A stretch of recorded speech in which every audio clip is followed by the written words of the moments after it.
Thank you. So, Cara, do you need to click? Yes. So, more importantly than setting goals, who wants to achieve some goals? Yes? Great. Well, first up, I love working with women and goals. That's because I believe that women are so much better than men at setting goals. Oh, you're a good guy. No, it's absolutely true. I would say that to I've said that to a room full of men as well, many times. Why do you think women are different from men in setting goals? What do you reckon the secret ingredient is that women have that men don't have to setting and achieving goals? We use the other side of the brain. Other side of the brain. So the right side of the brain. Yes. Yes. Realistic. More realistic. That's part of it, although I like to stretch it. Yes. An ability to keep life going. Keep life going. Yeah. And Like making babies, just to keep going because of all the things you face. Yes. Yeah. inability to dream. Men don't have that inability to dream. You're right. Yes. Passionate. Absolutely. More emotional. Absolutely. That is 100% right. They're actually all right. The key is passion and emotion. Because many men just just don't care. Like they just live on life. Oh, life just goes along. Whereas women want things. And I think it stems particularly from the maternal instinct. Because when you're a female, and particularly if you have children, your role in life is to protect the children. Okay? And a large part of that becomes women are much better with money than what men are. Okay? Because they actually crave and desire security. And that's financial security, it's emotional security. And if they don't feel it, it makes them feel uncomfortable. Can any women attest to that? Like if you don't have what you want, it actually makes you feel uncomfortable. Okay? Men sort of go, oh well, if it happens, it happens, if not. Women can't handle that because they don't feel good, because it affects their emotions. They genuinely want to chase the emotion. And that's what life's about, because everything we want in life is actually about emotion. We don't want $1 million just so we can sit there and count the money and think this is good. We want it because of what it will actually mean for us in terms of the sense of achievement or the pride or the success or security that it gives us. Or we want it because of the things it can do for us, which again about emotions. Everything we do in life is for emotional response. And women, as was mentioned here, are much more likely to be right brain, which is they move towards pleasure. Men are more left brain, analytical.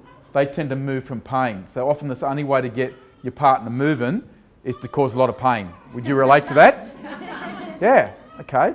He reacts to pain. When he goes, oh my God, stop telling me or stop nagging, he would use that word, I'm going to now do it because he's in pain. And the pain of not doing it is now much more significant than the pain of doing it, okay? So he finally gets into action. So as I said, the great thing about working with women is that you know what you want. The key then is, how do you use that emotion, not just to find out what you want, but how do you use that emotion to drive you to actually achieve it? Okay.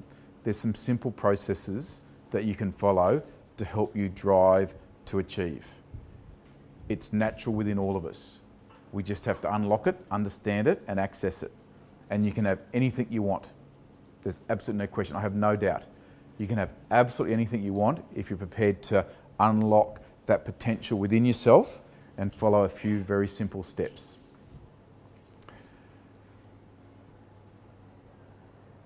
So, simple steps. Whatever literature I read, whatever books I read, whatever DVDs I watch, whatever audio books I listen to, whoever that might be, there are 3 things to achieve goals. Number 1, what do you want?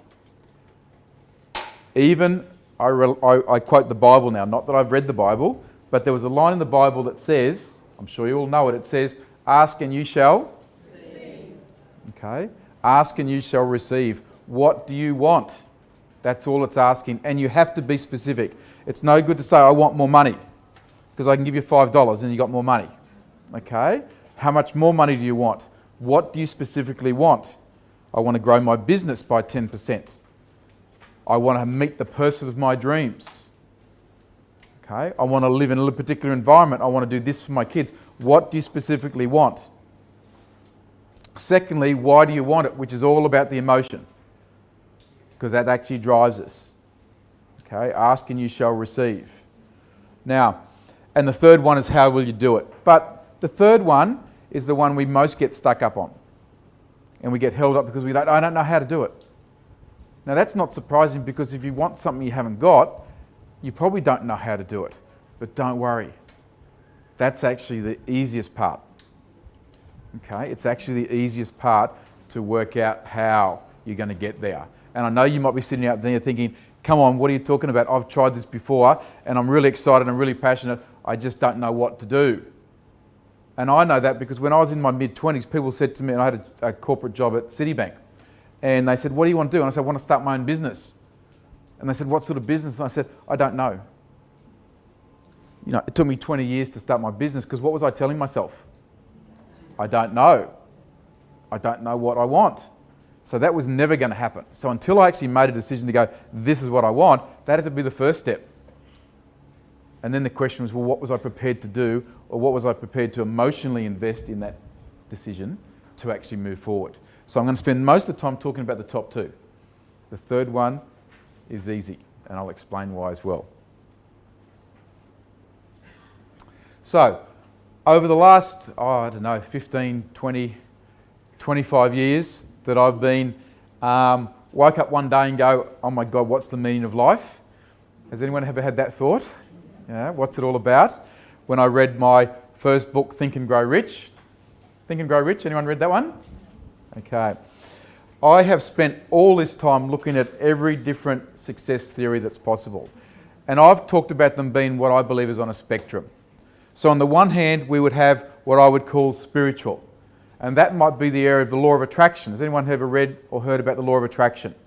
Okay, so we might be talking about this area here, and we might talk about areas of Louise Hay and Deepak Chopra and Wayne Dyer and Shakti Gawan, visualization, all these people, many authors and leading people, psychologists, etc., in this area of spiritual. We've got what I call in the middle with motivational, and I suppose the number one go-to man for me for motivation is Tony Robbins. Okay, and Lynn and I just went to see Tony in September in Sydney. We spent 4 days absolutely out of our minds on a high, and then didn't have one drop of alcohol. Okay, it was like being at a rock concert for 12 hours a day for 4 days. Okay, and that's his idea of motivation, and there's many people like him in that space. And the third area, or that area of the extreme, is what I call neuroscience. And I suppose over the last 15, 20 years, with all the advances in science, we have the ability to see inside people's brains. Neuroscience, quantum physics, these particular areas, what are they saying about success? How does it actually occur? And that, I suppose, is being in that spectrum has finally found me territory on the left-hand side, being a male left-brain analytical person, to go, aha, that's how it works. I finally know the secret to how it works. Because in the early days, I think I've mentioned this before, I read Think and Grow Rich and I go, what page is the answer on? You know, where's the secret to life? And then I went to a Tony Robbins event 20 years ago in Sydney at the old Hordern Pavilion, if anyone's from Sydney remembers that. There's probably about 500 people. I found it in the newspaper and I thought, I wonder what day and what time he's going to tell me what the answer to life is. So I kept searching, but now I actually have the answer. Okay? And I will reveal it at some time tonight. You just have to wait and see what time that's going to be. So let me talk about each of these areas, because they have a couple of things in common. They do talk about the what. And in the spiritual area, they say, what do you desire? You know, law of attraction, what do you desire? In the motivational area, they say, what's your goal? And in the area of neuroscience, they say, where do you place your attention? Okay, where do you place your intention, or what is your intent? All have the same thing. It's all got to be, what do you want? Just expressed in different ways. The second part is the why. And again, in the spiritual sense, it's this law of attraction. You know, if I practice the art of visualization, etc., and meditation, I will attract what I want. And that actually does work, and I'll explain that in a second. The law of attraction, visualization, meditation, I will attract to me what I want. In the middle, it'll be motivational. That's why we spent 4 days, 12 hours a day, absolutely on our feet, screaming our heads off, dancing, singing, whatever it might be, yelling our goals, saying yes, yes, yes, yes, many, many times in Sydney with Tony Robbins because he was getting us emotional. He even took us to places which said, imagine your life in 5 years' time if you don't change anything today. Imagine what your life's going to be in 10 years' time if you change nothing that you're doing today. Imagine what your life's going to be in 15 years' time if you decide not to take any action and change nothing that's going on in your life. What will your life look like? And I'll tell you, at that time in the room, there were 6,000 people in the room in Sydney. And you could hear a lot of tears. And there was a lot of emotion coming out of that room where people were actually saying, I don't want that for my future life. I actually want something different. So he took us on a roller coaster of emotional extremes from one end to the other because that's what he's driving for. He's looking at us to say, I want to turn this from a should or a nice to have to a must have. I am so determined I must have this. And I'm emotionally and passionately connected to what I want. And nothing is going to get in my way. And that's what he talks about. In the third area, in neuroscience, we talk about energy. So where's your attention and what's your energy like? So I never went past year 10 in science at school, so I never did physics. Do we have any science experts in the room? One down the back there, two down the back there, fantastic. So I'm probably going to be wrong, but I'll say what I'm going to say. Everyone's heard of an atom.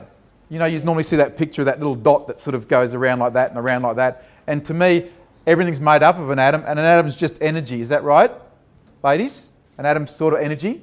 Yep, close enough. Fantastic. Thank you.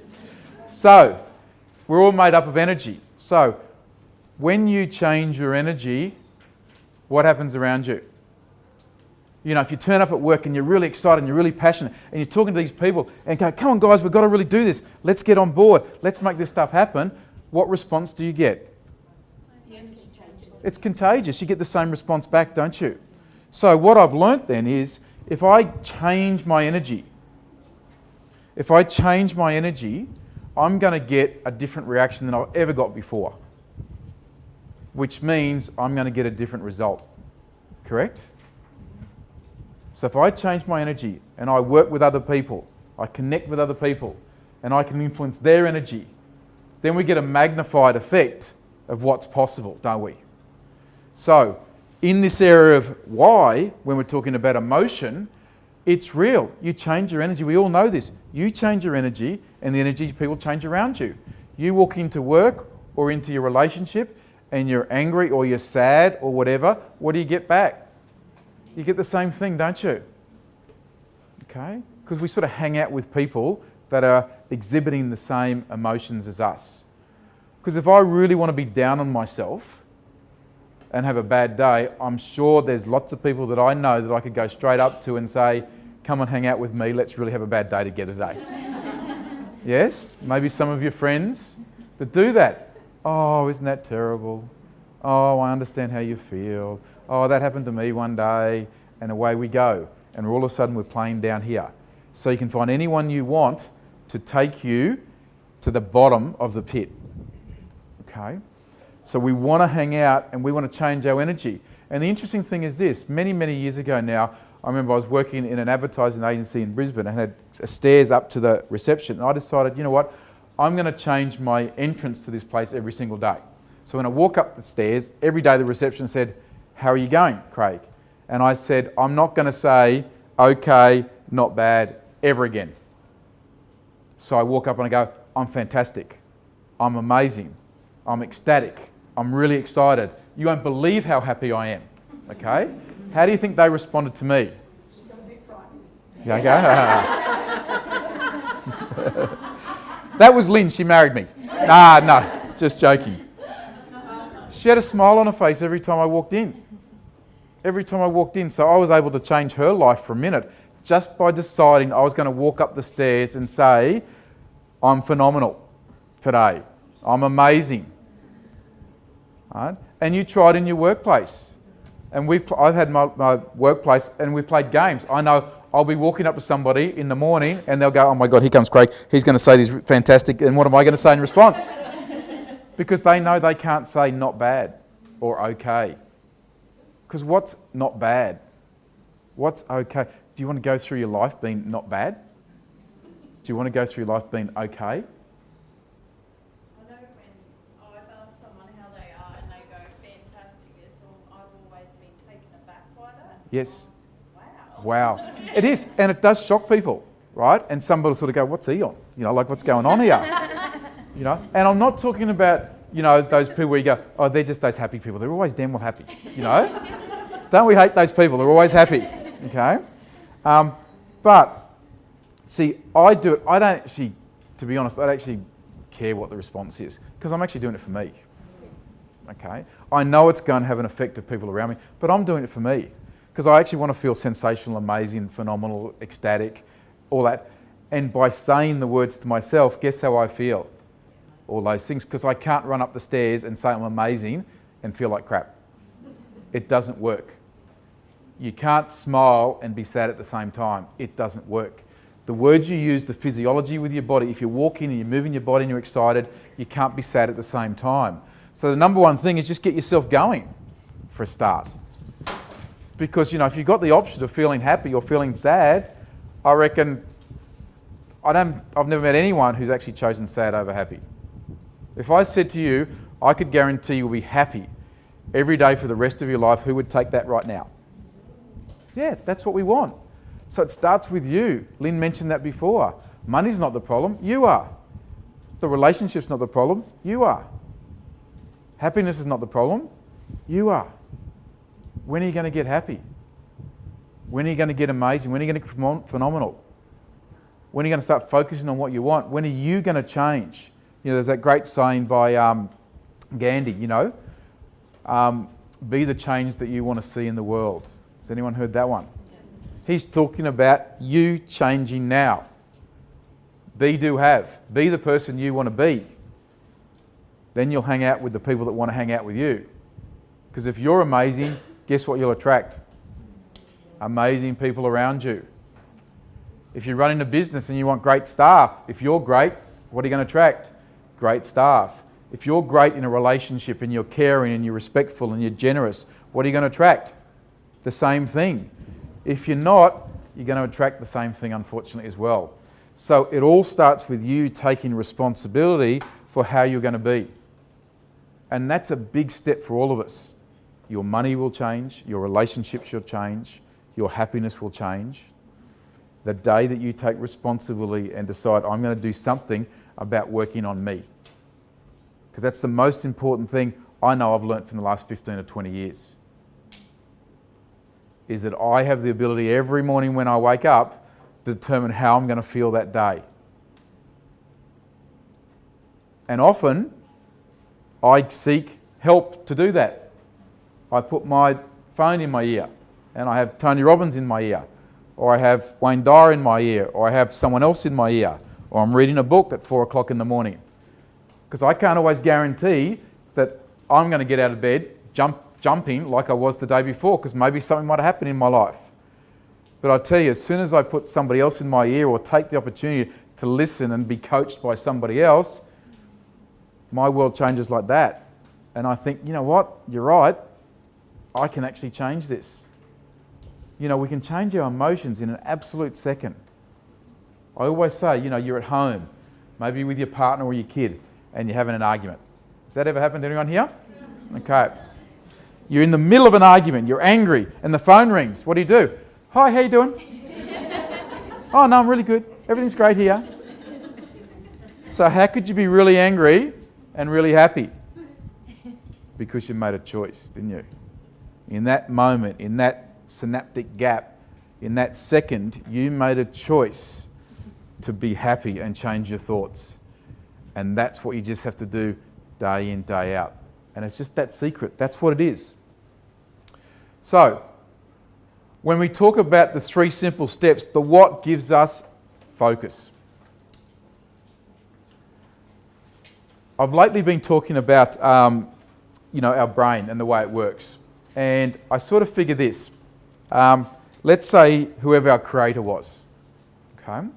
I said this the other day in the room and it got a good response. So when she decided to create us, okay, and she gave us the prefrontal cortex, that third brain that the animal kingdom don't have, which allows us to picture and visualize anything we want. How many times do you reckon we access that part of our brain that allows us to see anything we want? You know that moment when you close your eyes now and you see yourself under the Eiffel Tower, okay? Or you see yourself, running your business with 300 people. Or you see yourself on a cruise ship. Or you see yourself walking hand in hand with the partner of your dreams along the beach. We can all have those visions, can't we? So do you reckon when she created us, she said, I'm going to let you see the future, but I'm not going to let you have the tools to get there. I mean, that would be a very cruel joke, wouldn't it? That would be teasing. That would be something a man would do, okay? But a woman wouldn't say, I can promise look into the future and I'm going to help you get there, because that's what women do. So when they created us, they actually said, I'm going to give you that part of the brain that lets you see the future, and I'm going to give other parts of your brain. I'm going to give you your emotional brain, which is going to give you the passion to drive towards it. And I'm going to give you this other part of your brain called the reticular activating system. And its job is to filter all the information we have available to us. Now, as humans, we're very capable. Some people can multitask. Men can't multitask very well. But we only have the ability to focus on about 5 or 6 things at any point in time. So, with all the stuff that we're exposed to every single day, everything going on in our lives, how do you think the reticular activating system knows what to decide of the 5 or 6 things that we should focus on? Sorry? The one you give the energy to. Absolutely. It could be something that starts with a G and ends with an L as well. Okay? It's our goal. What do we want? When we decide that we want to drive somewhere and we've never been there before, our reticular activating system says, where are the road signs? How do I get there?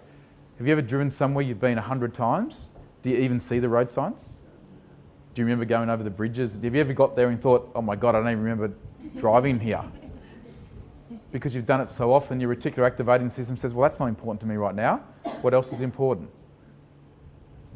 Have you ever thought of something and all of a sudden, you thought of buying a new car and then you walk out a driveway, you drive out the driveway and all of a sudden they're everywhere, all over the street. Did they just come out, or did your brain go, I'm focused on that car? Okay. Did anything you ever think of something and all of a sudden you're in a bookstore and next thing the book that you were looking for pops up? Okay. Or a friend says something to you and you go, oh my God, how did that happen? Was it coincidence? Have you ever thought about speaking to somebody and the next thing the phone rang and they were on the phone? How does that happen? Okay. What you focus on and where you place your energy, the brain is designed to help you get there. That's why I said to you the third point, which is the how, is sometimes the least important. Because if you know what you want and you're absolutely absorbed by the passion to get there, your brain will now, like an antenna, go up and go, where do I find this? And that's why when you wake up in the morning in the shower, all of a sudden an idea comes to you out of nowhere. Or you're going for a run or a walk and an idea comes from nowhere. Because you've been focused on that because it's a goal that you want. And all of a sudden the idea comes there. And then you speak to one of your friends. And you go, I'm going on holiday. They say, where are you going? I'm going to Bali. And they go, oh my God, you've got to go to this place. And you've got to go and do this. And you've got to do that. Does that happen? Yeah. Or you want to start a business. And someone says, what sort of business? And they go, well, I want to be a web designer. And they go, oh, you need to go and speak to this person. Oh, I read the other day there's a course at the TAFE for web designers. Does that happen in your life? People help you? Because you're now focused on what you want. You've told everybody else. You're now using their reticular activating system as well. So not just yours, you're using theirs because everyone wants to help you. And that's how it happens, is by the law of focus and getting your attention. So that's why also, if you get this component right, which is the drive, the energy, the motion, anything is possible. And that's how the stuff goes, oh my God, I don't know how it happened, it just happened. But the critical thing, as Lynn said earlier, is you must believe it. And one of the questions I most often get asked when I speak about goals is, how do you get belief? Any of the books that you read will say there's a knowing. Has anyone ever read that? You're like, it's a knowing. Think of it in this way. Someone's been interviewed, maybe a sports person, maybe somebody who's invented something, maybe who started a company. And they said, did you ever doubt it was possible? And they say, no, I always saw it happening. Have you heard people say that? I never had any doubt, I've seen it.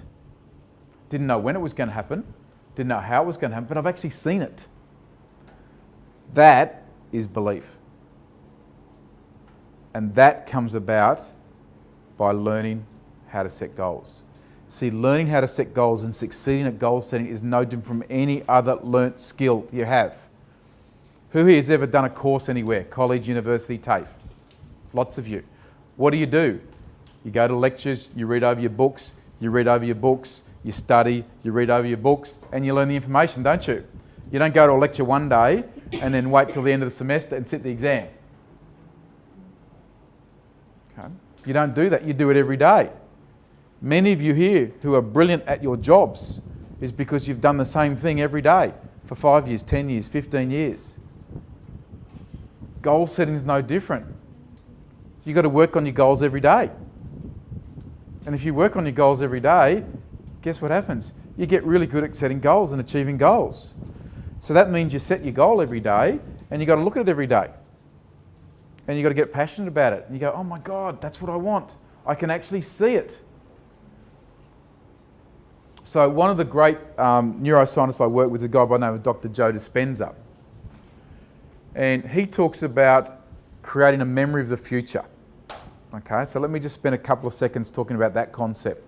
So we know a memory is this. It's an event in the past with a very strong emotion attached, correct?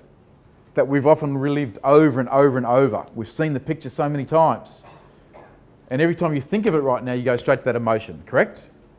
So let's create a memory of the future. Let's think of an event that you want into the future.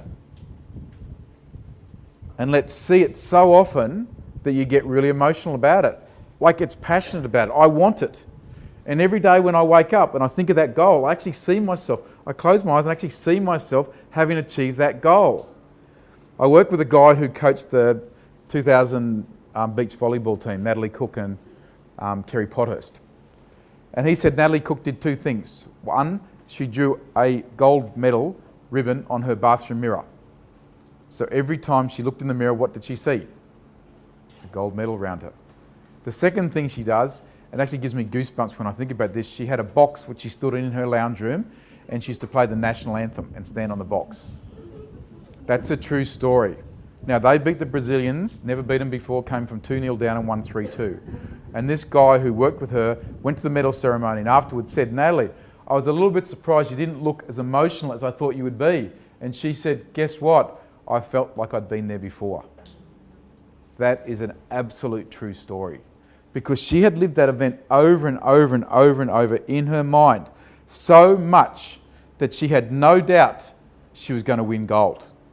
And it's that level of belief which creates the persistence that Lynn spoke about, which continues to drive forward, that you see it every day and you go, I don't know how it's going to happen. I don't know when it's going to happen. I don't know when it's going to be tomorrow, next week, next month. But I know it's going to happen because I've already seen it. I can actually feel it. I can taste it. And that means that according to your brain and psychologically, your brain will have changed to believe that the event's already happened. So the neural pathways will have changed in your brain because your subconscious doesn't know the difference between what you tell it. It just bases on what you tell it. It doesn't think for itself. So if you go, I've done this, I've done this, I've done this, I've seen myself on the veranda of my beach house sipping a cocktail or whatever, it goes, well, I believe you've done it. So then all of a sudden the process of starting to attract that information comes. And that's what's possible once you actually go down this process. The confidence and the self-belief also then equals the passion. And this actually fuels itself. And I will tell you that the more you do it every day, the more you believe it, the more passionate you get and the more excited you get. And the more passionate and excited you get, guess what happens? The world starts to change around you. And other people still believe it as well. They go, oh my God, I can actually feel it. I know that you're going to get there. Because they can actually sense the emotion in ourselves. Is there a time in your life where you've actually been so passionate that you've known it was going to happen and it happened? Show of hands. Okay? Are there people who set goals but feel that there just seems to be a missing ingredient to actually getting there at the end of the day? Okay? The missing ingredient is belief. You have to step outside and go, you know what? What if this is true? Let's do that curiosity. Let's step outside what we know. And this is very particularly hard for control freaks, okay? Of which I'm one. Because we like to control the future and we like to predict the future, okay? Okay. And generally we only want to change when we know what the outcome's going to be. But you've got to suspend that and you go, you know what? I'm just going to have my faith that if I've read enough books and I've seen enough science and I've seen enough examples, what if it was true? What if all I have to do is every day get up, read my goal, close my eyes, see myself having achieved it every single day when I wake up in the morning, maybe every single night when I go to bed at night. Hey, it's taken me 10 minutes. And I did it every single day. And I thought, oh my God, I keep seeing the same picture. I keep seeing the same picture. I keep seeing the same picture over and over and over again. Your brain, your reticulative system, your brain is then conditioned to go and find the answer and make it happen. And that's how you overcome any odds.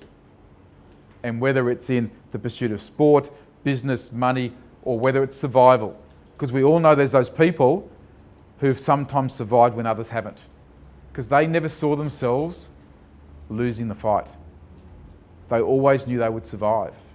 And the brain is an amazing thing. We just don't use it as often as we should. So let's set some goals. I want you to turn to the page. First of all, I'm going to do this one thing. Okay. I want you to turn to the last page, which actually has this poem here. Okay? So, who here's heard of Marianne Williamson? A few? Okay. So, just before we set our goals, we're going to do a little task together. We are going to read this aloud. Okay? We're going to read this aloud. Has everyone got to this last page? Our deepest fear. So I want you to read it aloud. Don't read it to yourself. I want you to read it so that I can hear you up the front of the room here. Okay? Are we all ready? Everyone got their glasses on? Everyone can read? Fantastic. So, we're going to start with this. We ready? 3, 2, 1.